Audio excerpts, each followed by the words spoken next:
Hey guys, what's up? Welcome to the King's Banner podcast. I am not Casey. I'm standing in for Casey this morning, and we're going to get into the Bible. You identify as Casey this morning. Don't put that evil on me, okay. Ricky Bobby. That's Casey. I love you, but thankfully we have our differences. So there's that. Good morning. Good morning. How are you?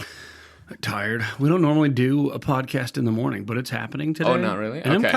I'm kind of. I feel like I'm about to get some like daily Jesus time here on the podcast. That's good. Well, maybe it might just be me having fun and being super emotional. At least your name is Paul. There's something biblical about that. Oh, it's very biblical. You know? Yeah, it's a family name. I'm not bitter that I don't have a good Christian biblical name. You're not Closest bitter? I have is like Justin Martyr or Emperor Justinian. Like 480. Sure. That's know, cool. Like 300 some years after great. the crucifixion of our Lord. No, like rich. Sure. Yeah, you're like history, heritage, none of that. Just what's your name mean? Justice. Yeah. No, that's cool. Anyways, yeah. That's cool. That's good. That's good. Good for you. All right. That's awesome. Where are we going? First Peter is where we're going. Sweet. And we'll see how far we get. I'm gonna freak out over just the first two verses. So yes, we're gonna go there. All right. So First Peter. Just starting chapter 1, Peter, an apostle of Jesus Christ, to those who are elect exiles of the dispersion in Pontus, Galatia, Cappadocia, Asia, and Bithynia, according to the foreknowledge of God the Father in the sanctification of the Spirit, for obedience to Jesus Christ and for sprinkling with his blood. May grace and peace be multiplied to you. Awesome. Okay. Do you see anything that's super cool in there for you before I just go off the rails? I think you should go off the rails. Okay. And then let's go from there. Okay. So immediately, I like 1st and 2nd Peter, especially just because it's very straightforward. Yeah. It feels like a James-esque style of writing where it's like, hey, here's exactly what you should do in the exact order. Very similar. And you can't mess it up, right? It is funny because he's like, well, I mean, Paul's stuff, it is hard to understand, and some people twist it, and that's on them. But it's like my stuff, it's kind of hard to do that. It's kind of hard to twist what I'm saying. But I like these two verses especially because it is two things. One, it's an immediate show of the Trinity and the Godhead and their different roles. And I like that, and I think that's cool. Walk me through that. So, verse 2, according to the foreknowledge of God the Father in the sanctification of the Spirit for obedience to Jesus Christ. I'm going to address the sprinkling with his blood later. Yes. But yeah, because the dispersion is not exactly the most happy fun time that everyone is having. It's really frustrating and bad. Yeah, it sucks.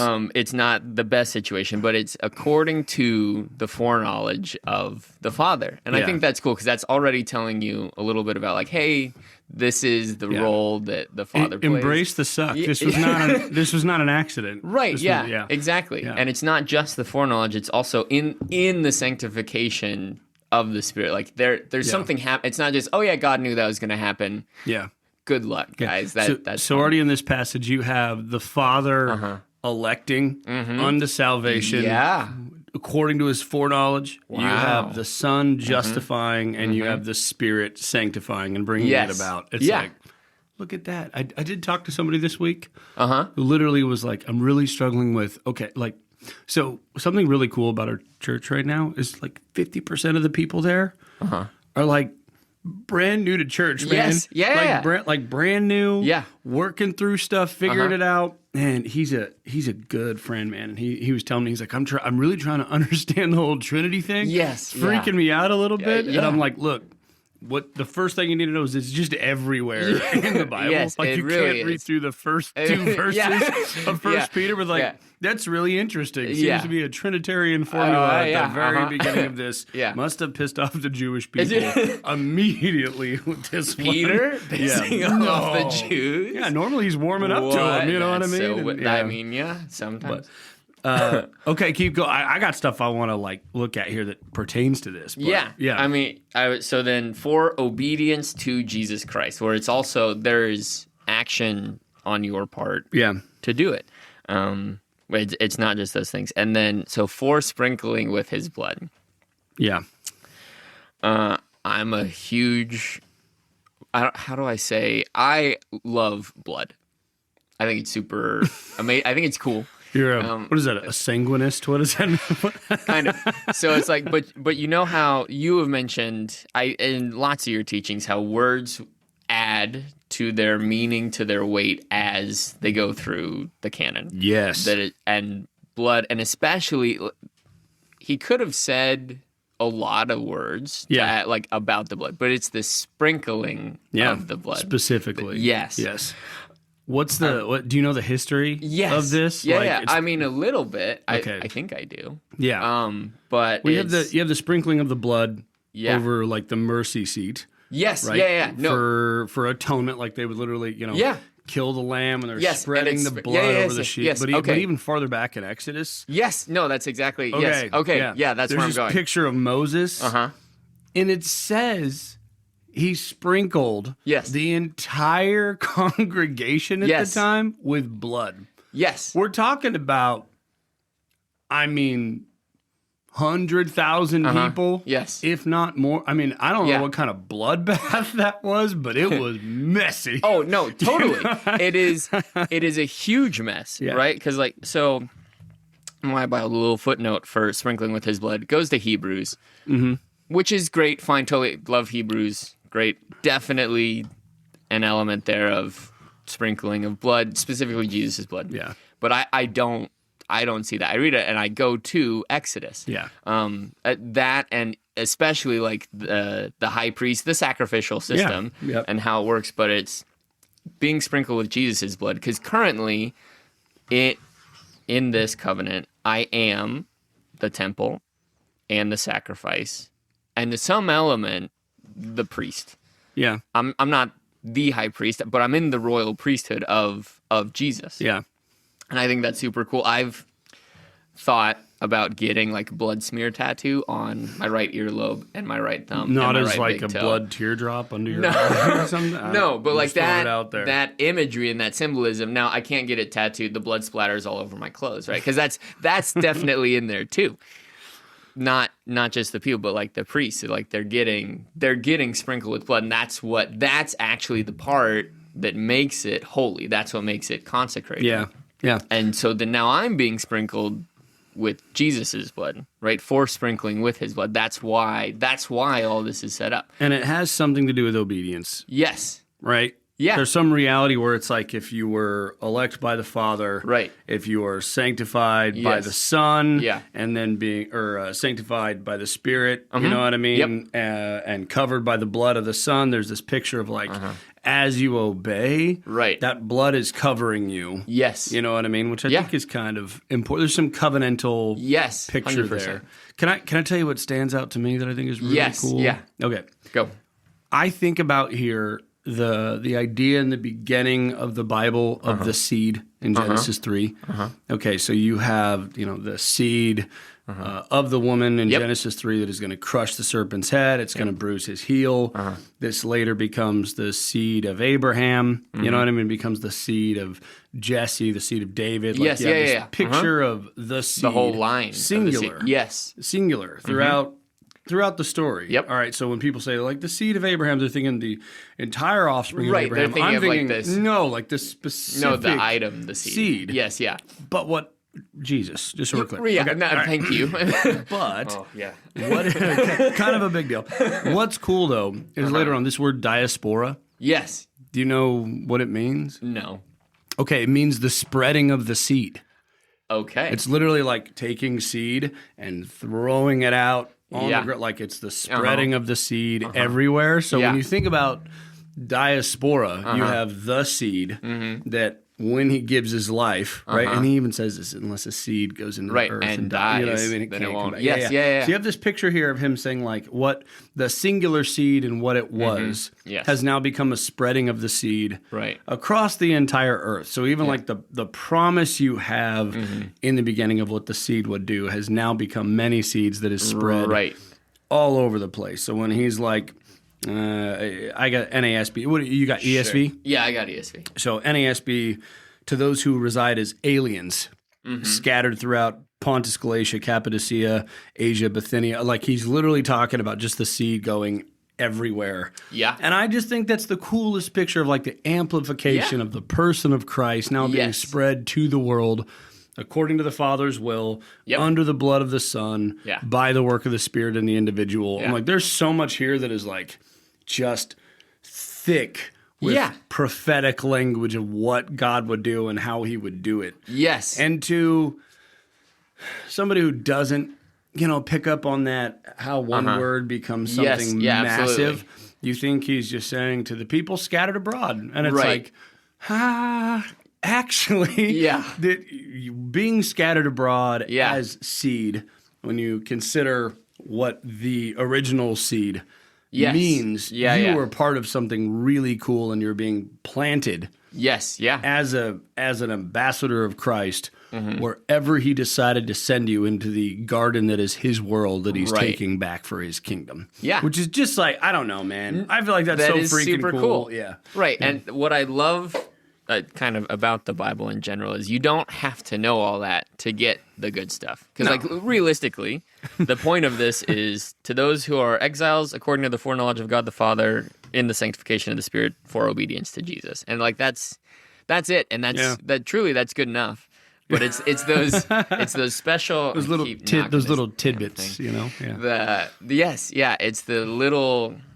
the little things, and I think that at least for me, sometimes it's not exactly the most fun experience to read my Bible, or it's like it's just crushing me every time I open it. Yeah. But there are some really cool moments where it's like, oh, and now it's all coming together. Right? I don't always see exactly why it is the way that it is. And it's like, wow, this is really depressing and hard, and I don't like it. I think that's the state of a lot of the people that he's writing to in this particular circumstance, right? They've been spread abroad because of massive persecution that has broken out. Later on in 1 Peter, he refers to the place where he is as Babylon, which is supposed to be this, picture of this horrifying reality. Of, hey, everything's really bad. They're killing all the Christians. There's uprisings and all this stuff. And he's like, I'm with you. It sucks a little bit. It's a little bit rough. And the whole book is him talking to them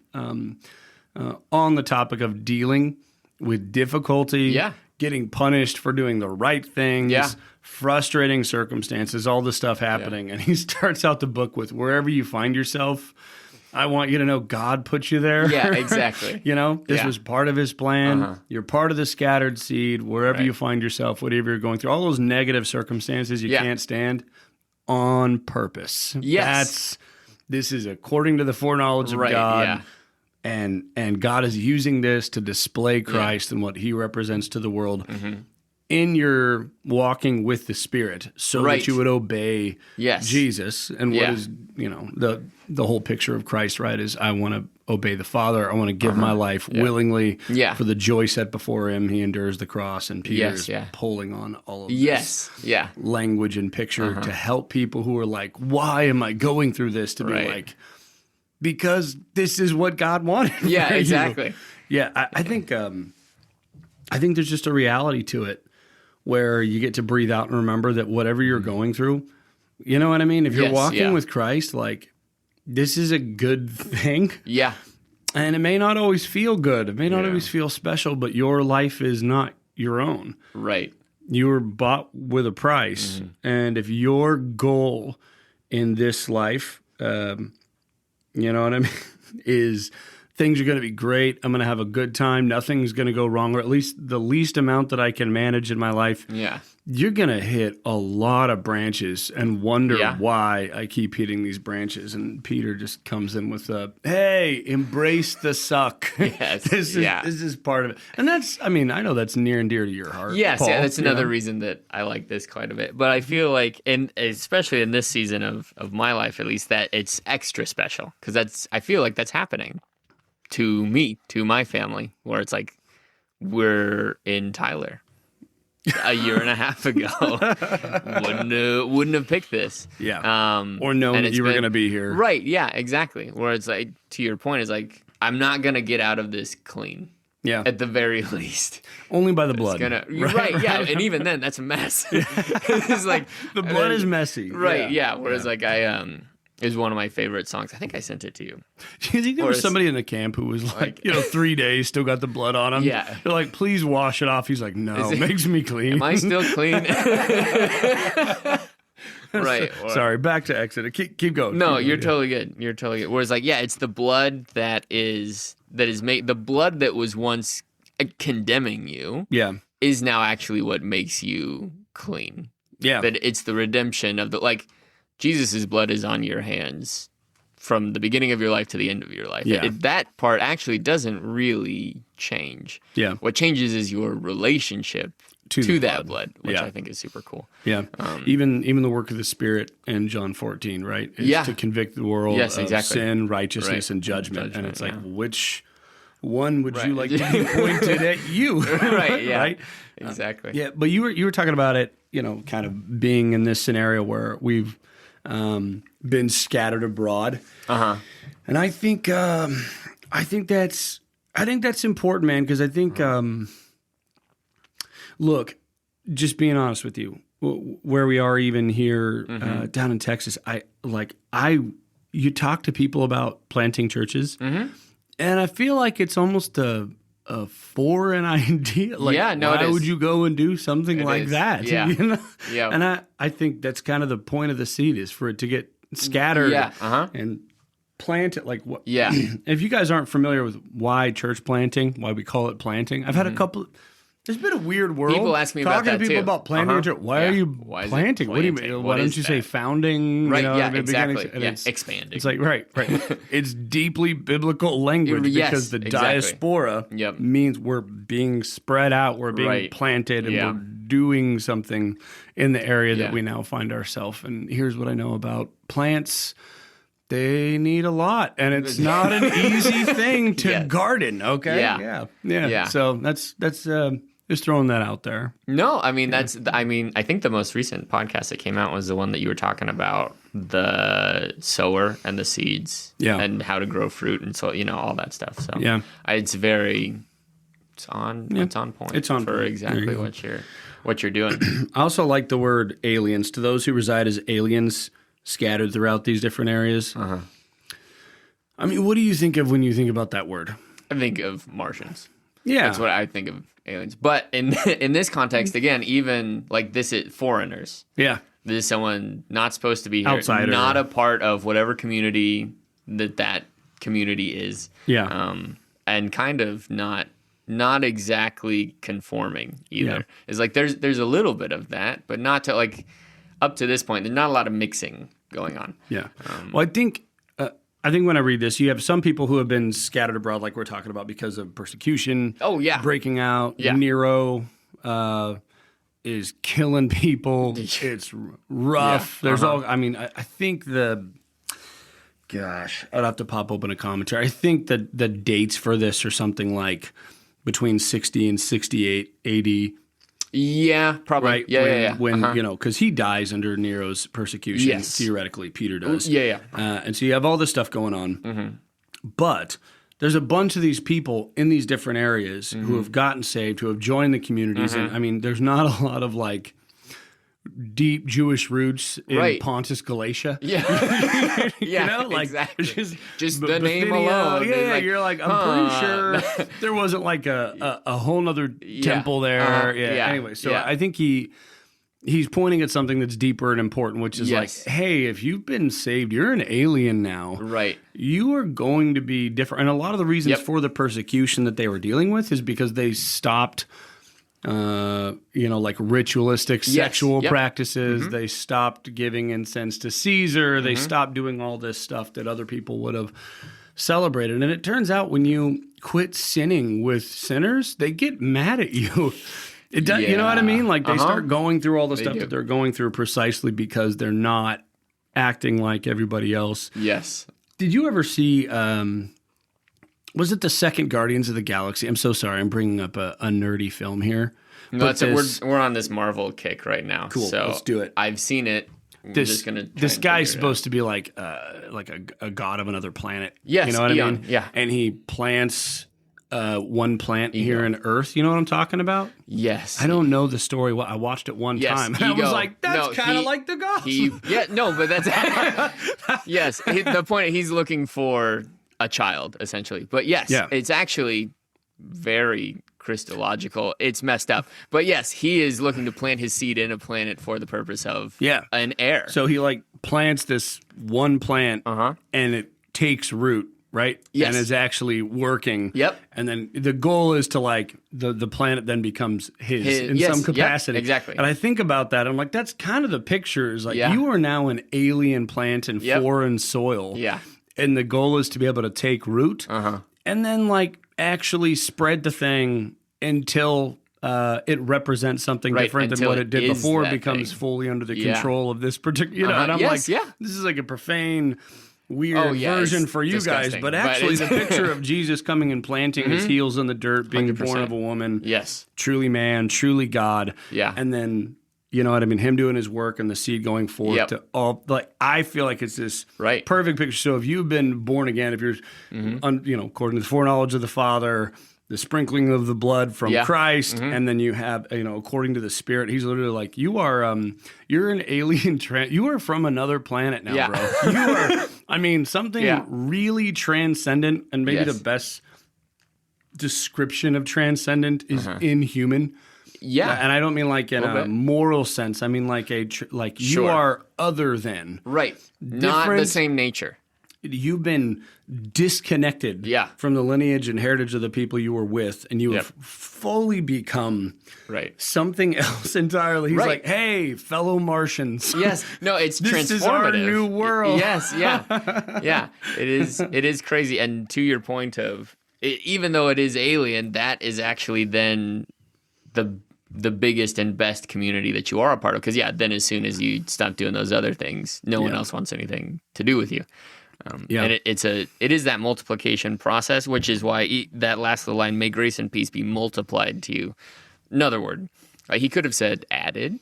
He could have said given. Yeah. But it's a multiplication. Which is how we think about planting. Yes. You know what I mean? Like the goal is to multiply what we're doing. And if it's not multiplying, you suck at gardening. Right. You know? No, because this is all the way back to Genesis. Like this is how God blesses. It's how God curses. It's like, I am going to multiply whatever it is that you already have. Yeah. And even in Matthew, I think it's 25, the story of the talents. Yeah. He equates faithfulness with multiplication. Yep. You took what I gave you, you made more with it. Right. You've been a faithful servant. Yeah. And I think like we're supposed to take what God has given to us and multiply it. And the guy who isn't faithful is the one who didn't multiply what he had. And I think that's important because he's saying wherever you are, the goal is to grow the garden. Right. Wherever you are, the goal is to continue planting seed and do something with it. And I think sometimes we're like, I don't really want to risk, Yeah. So let me, just to connect it with that. Go for it. May grace and peace be yours in the fullest measure. How do you think the average person interprets, this idea of grace and peace today versus what Peter maybe meant by it after he's talking to all these people about embracing suffering? Mental serenity. But before we just dog that entirely, there is something there because the reality of knowing these things does bring at least some, okay, I'm not a crazy person, at least this is happening, and it is as bad as it feels, but it's on purpose, there is some of that, but there is, to your point, the fullest measure of grace and peace. May it be your, what is he, what do you think he's actually, how should we then define it? Right. So in light of what's actually going on. Immediately what you would know, because I was talking to my wife the other day about this. Immediately what you would know is you may struggle thinking, how did Paul find a wife? I think the same thing. I mean, look at his face, look at his demeanor. I want you guys to know there's hope for you, okay? There's hope for all of you. You know that you were like that one. I was like, okay. That's true. And that's true. I kind of, I started that. That can be a podcast for another day, but specifically She was chosen. But do you... Elect even. Well, it's embrace the suck, but it's like, do you know that it's God putting the rocks in your shoe? Yeah. Like that's the... Anyways, that's another thing. But like, even deeper, like, do you feel the pebble when you're walking around? Yes. You know what I mean? Like that thing that's irritating you, and maybe. Yeah. He's maybe like, I put that there. Yeah. It's like God is trying to piss you off. Yeah. Sometimes. A little bit. I think to wake you. I mean, that's the whole like... There's some people that get like frustrated when I bring this up, but you have the first century church. People are getting saved, just radically changed for the God. I mean, Peter preaches, and like 3,000 people come to Christ. Yep. His hanky is healing people. You know what I mean? You want to know why we don't see the same amount of miracles today? It's because nobody has handkerchiefs anymore. That's bro. it. That's if I prayed over my handkerchief, but it worked. Everything's going perfectly. And then God's like, all right, kill James. You know? Yeah, exactly. Yeah.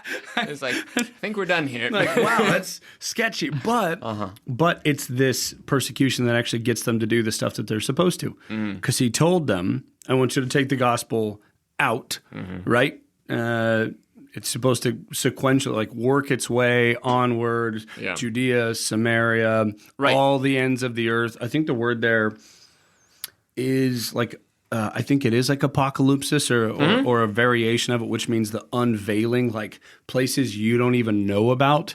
Right. You're going to see different places, go to different places. It's the tearing of the veil on the whole world. Exactly. So you have this picture of that happening, and it's almost like they're setting up shop and like, this is great. We're going to redo Jerusalem. And God's like, actually... No, though. I mean, like it's cool idea, but instead, how about you do what I actually told you to do? The pebble in the shoe is a great illustration because it feels irritating, and on an individual level, it might feel a little bit more like that, depending on the circumstance. Yeah. But the reality is, like, it's those frustrating circumstances that you're placed in that actually drive you to obedience, to do what Jesus did. Yeah. And if we're trying to, by the Spirit, grow in obedience to Jesus. Jesus was always walking towards his own death. Yeah. He was always walking with this idea like, I'm going to die here. Yep. Like, I signed up to die. Yes. This is my goal. Yes. I'm going to give my life and pour my life out, and I'm going to take you idiots with me so you can learn how to pour yourself out and die so that things actually happen beyond what you want to happen in this moment. And I just think about the mentality we have sometimes is like, I just want a decent life and I want to die in peace. Right. And God's like, you can either die in peace or you can die to extend peace. You know what I mean? Yeah. And the peace you want is like psychological wellness. Like you said, I just want things to go well and to be moderately happy. And he's like, actually, that's like, it's kind of like death already. You're like, I'd really just like to be dead. You know, not have anything bug me, just be in sweet placidity. And that'll be life. And God's like, that's death, brother. Yeah. that is what you're describing as death. So I just think the reminder that those irritating things are the things that are pushing you into God's plan and into obedience with Jesus. I can't imagine Jesus walking around like, this is great. I love everything about life. Everything is fantastic. And for those of you that are like, he just floated around. It was the best ever. He spent time in prayer with the Father all the time. Yeah. He's constantly in hostile interactions with people who hate him and want him dead. And then even the people that are on his side are not always on his side, not always understanding what's fully going on. And you're going to have to embrace that reality of following Jesus is a little bit like living as a nomad. Yes. Bringing the truth to people in different places, seeing amazing miracles, and then immediately forgetting all those miracles when I hit the next circumstance that's difficult. Right.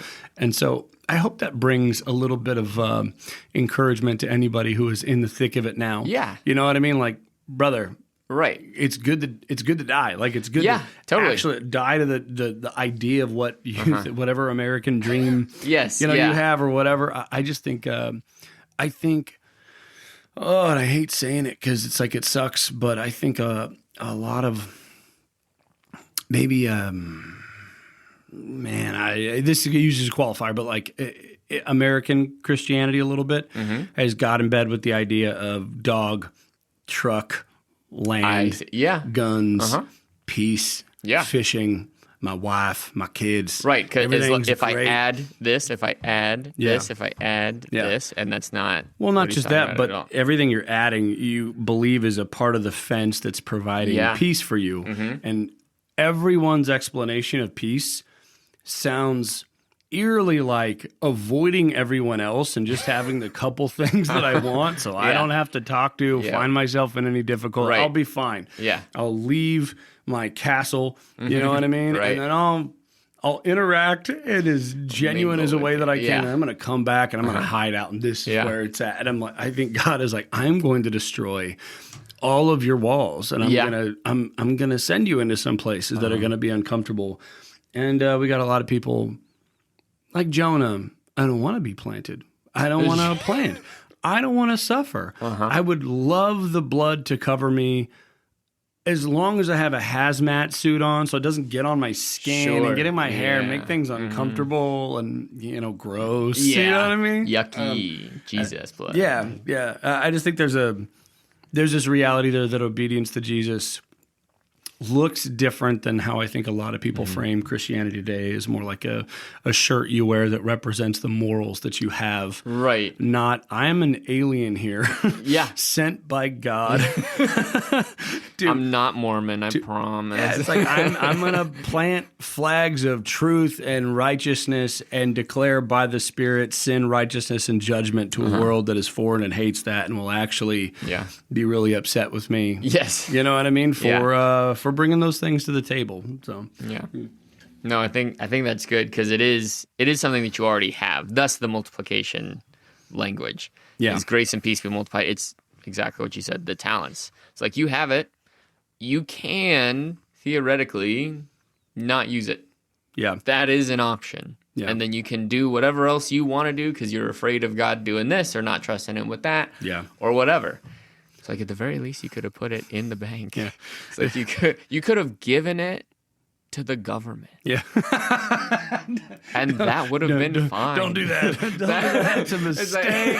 It's gonna be sent to Ukraine immediately. I'm sorry. But it's like you gotta, like, if you are a Christian, you have it.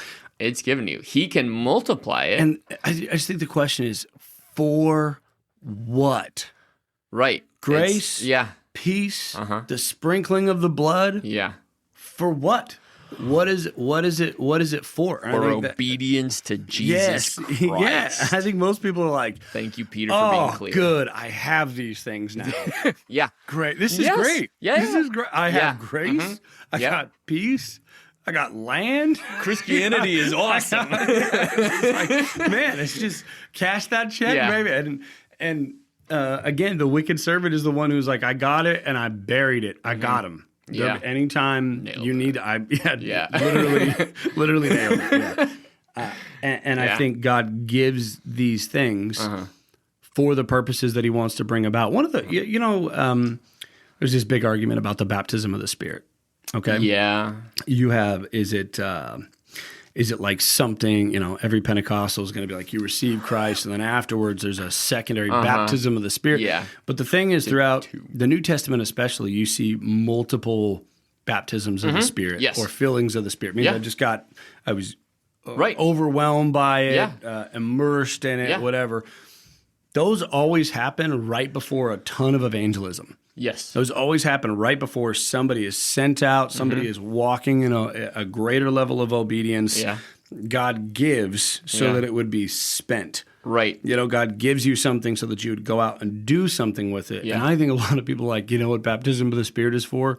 Running circles around your church and hollering and rolling on the floor. That's it, man. That's the baptism of the Spirit. And I'm like, it's just not biblical. Look, my Pentecostal friends, I don't know if I have any. I mean, like, my family, I feel like, is the closest. There were times in my church, bro, where it was like people were like marching around the chairs. I mean, there was some epic stuff. They're just praying, bro. I'm gonna continue. I mean, it was like I won't even get to. I say this to say, if your idea of a filling of the Spirit doesn't create obedience to God, but you see it as a way in which I'm just to continue to commune with the Father, but this doesn't take me anywhere, send me anywhere. I don't think you have a baptism of the Spirit. I don't think that's what that is. That's not that. That filling of the Spirit is the thing where it's like God is giving me strength, grace, and peace to go do what I'm supposed to do with the goods He gave me. And I would say Christians who are feeling like, I'm not experiencing His grace, I'm not experiencing His peace, I'm not experiencing it. It's like, because you don't need it. Right. You built your life in a way where it's like, you know what? I'm actually good. If you could not send me anywhere right now, it would be a heck of a lot easier. And God's like, I gave you these things because I'm sending you on a trip. And you're like, you put them on the shelf and you're like, actually, we could not do that though. You know? Yeah. Yeah. I don't know. As long as I have it, I'm good. If you don't know, you know, if you can't answer the question, what did God give these to you for? I think you're missing why you've been planted.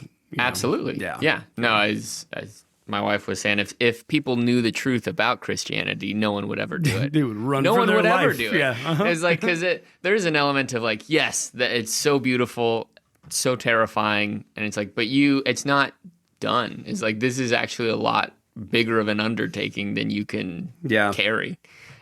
It's massive. I feel a little bit bad about that sometimes. Bad about what? How do I explain this? I want to declare and show people the beauty and glory of God and remind them that it is 100% better. Yeah. Everybody who's a Christian should say amen. Yeah. But there is a confusion of categories that happens with believers and non-believers. Now, this is like, it's messy here.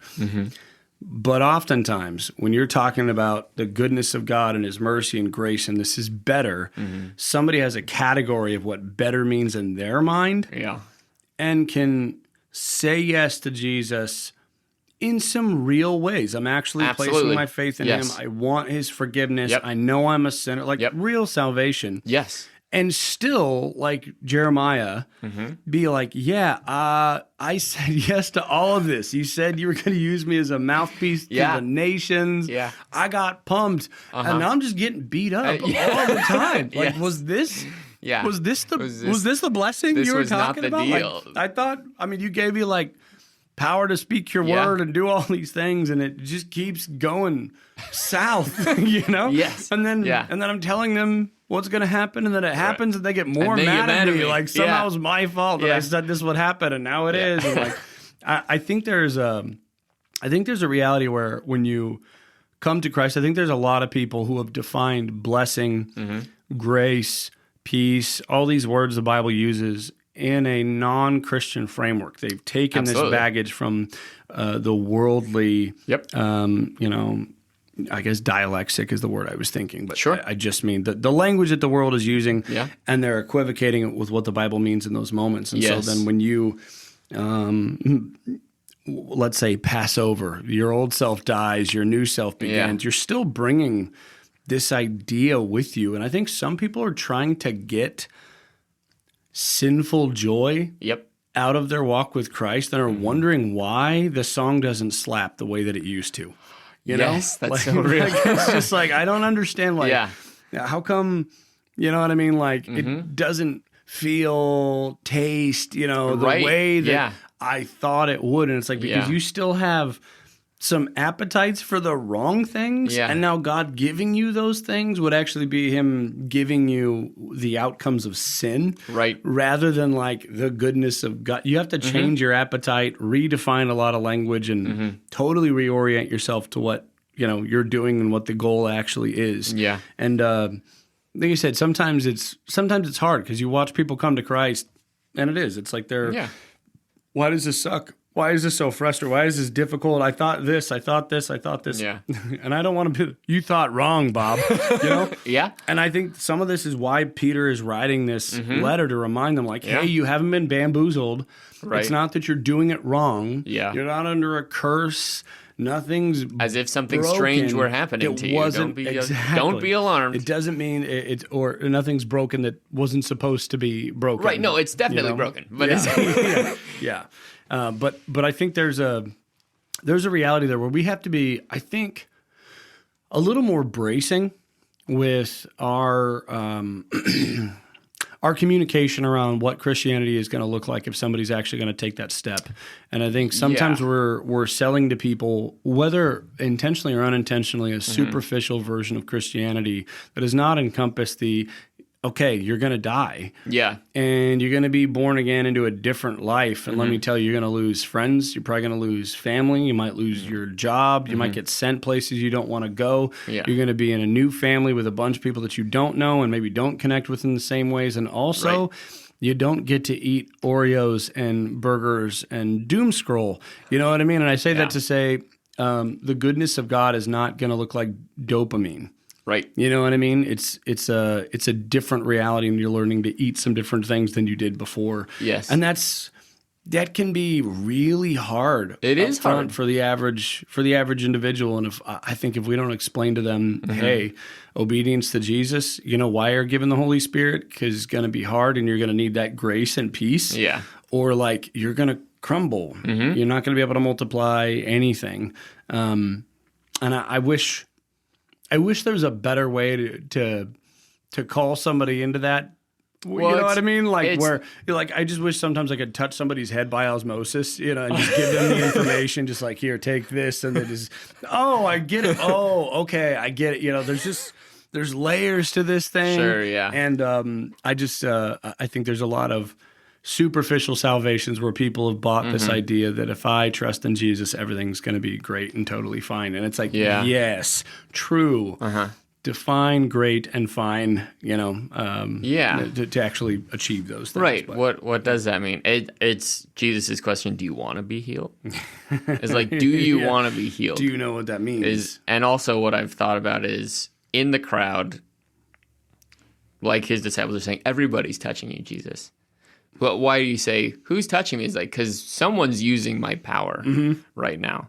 And I feel, for me, I am often in the crowd with Jesus, and he doesn't know I'm there. Yeah. Because I'm not actually accessing his power. Yeah. I just like being there. Yeah. I just like hanging out. This is great. It's like, I like being in the crowd. It's the disciples, they have no idea what's going on. Yeah. And he's like, no, somebody's using me. Someone's using me right now. Yeah. And they're like, what do you mean? He's like, no, for real. And the woman's like, yeah, it was me. And she is healed, and it is great. Yeah. But it's like there is a responsibility, because now it's like, oh, now Jesus knows I'm here.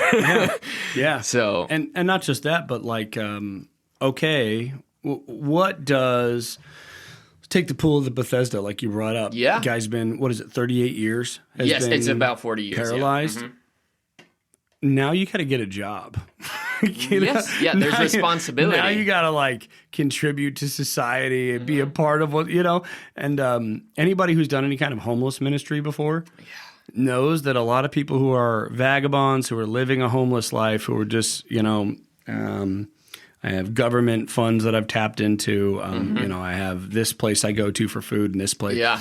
Trying to get people who are homeless to not want to be homeless anymore and like get a job and actually take on responsibility is incredibly difficult. It's really sad. Yeah. It's really sad, because I see that in my own life. Yeah. Where I'm like, oh, like obviously that's on a big scale, but then it's a reflection of me. It's like, oh, I do this.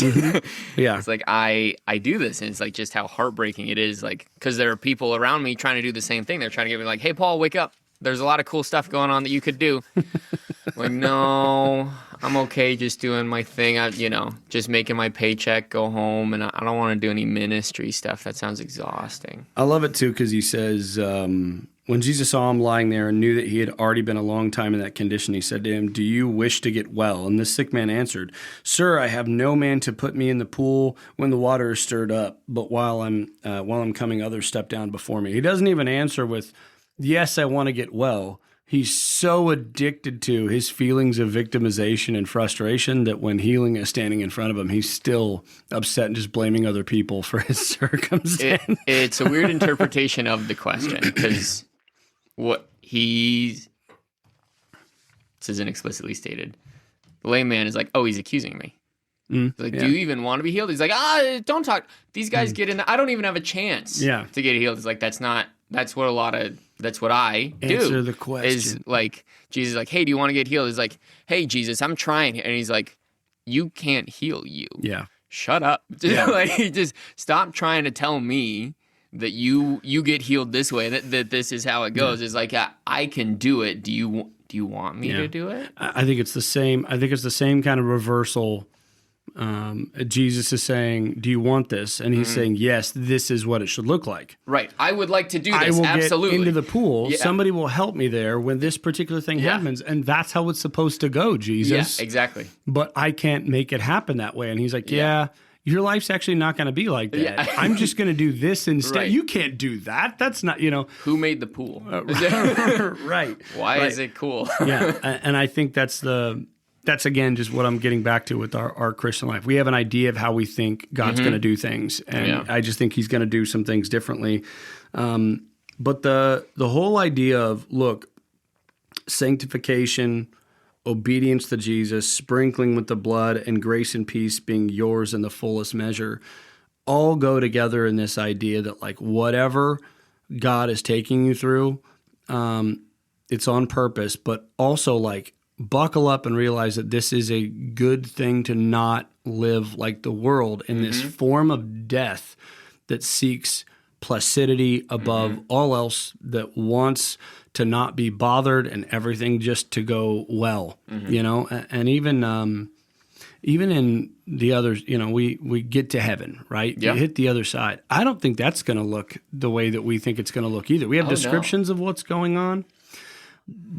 But honestly, I think a lot of our ideas about heaven even flip this on its head too. Mm-hmm.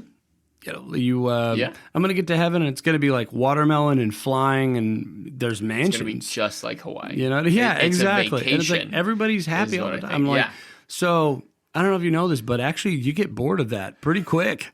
You're going to be like paradise, you know what I mean? Yeah. Unless you're like 90 and you're like, I'm in pain in every other way and I just don't want to move. I do I think it's just different than what we think it's going to look like, and that's better. That's actual living. Right. So I think even when we get to the other side, we're going to have a lot of like, yes, yeah.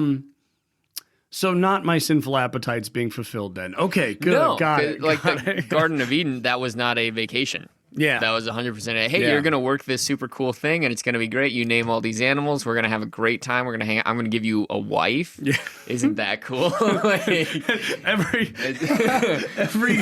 guy on the other is like, don't do it. Don't when Jesus is like, no, there's no marriage in heaven. He's like, oh, thank goodness. Oh, my God. No. I love my wife.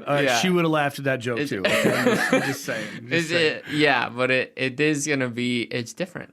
Where it's like there is, but that is home. There, I won't be an alien. Yeah. It'll be complete. I will see clearly. Man, there's more here, like the word apostle, what it signifies in general, what it feels like to be scattered, how, taking the word chosen and realizing that, like, the hand-picked nature of what that looks like, and then looking at all the verses that have to do with this, especially when Jesus is talking about picking his disciples and nobody comes to me unless the Father draws them. And it's like, you weren't even, this wasn't random even in that sense. Like you were handpicked to be this particular thing. You're like, oh, okay. You were, the rescue mission grabbed you and then put you on this team. I mean, there's a ton of stuff here. We've already gone a little ways. Anything else you want to bring up before we close it out? No. I think that's good. I really just want to talk about blood. I thought it was awesome and cool and sprinkling, and I was like, we should have spent more time on the blood. Sorry. No, that is totally good. It's just there are pieces of the Bible that are cool only once you've read the rest of the Bible. Yeah. Because there are times where, for me, I haven't been reading my Bible even recently, right? Like I sat down to think of a topic, get into this. And I didn't even open my Bible. I just sat down and I was crying immediately because I knew. It's like as soon as I open this, I'm going to get hit with what I haven't been hit with in not a elongated amount of time. Yes, yeah. And not my normal rhythm, right? Yeah. And I think that sometimes it's like, well, it's just hard to read the Bible. It is boring or whatever. Don't have the time. It's like, then you're in the wrong religion. It is weird too, because it's hard to read the Bible when you first get saved. Yeah. Because you're trying to figure it out.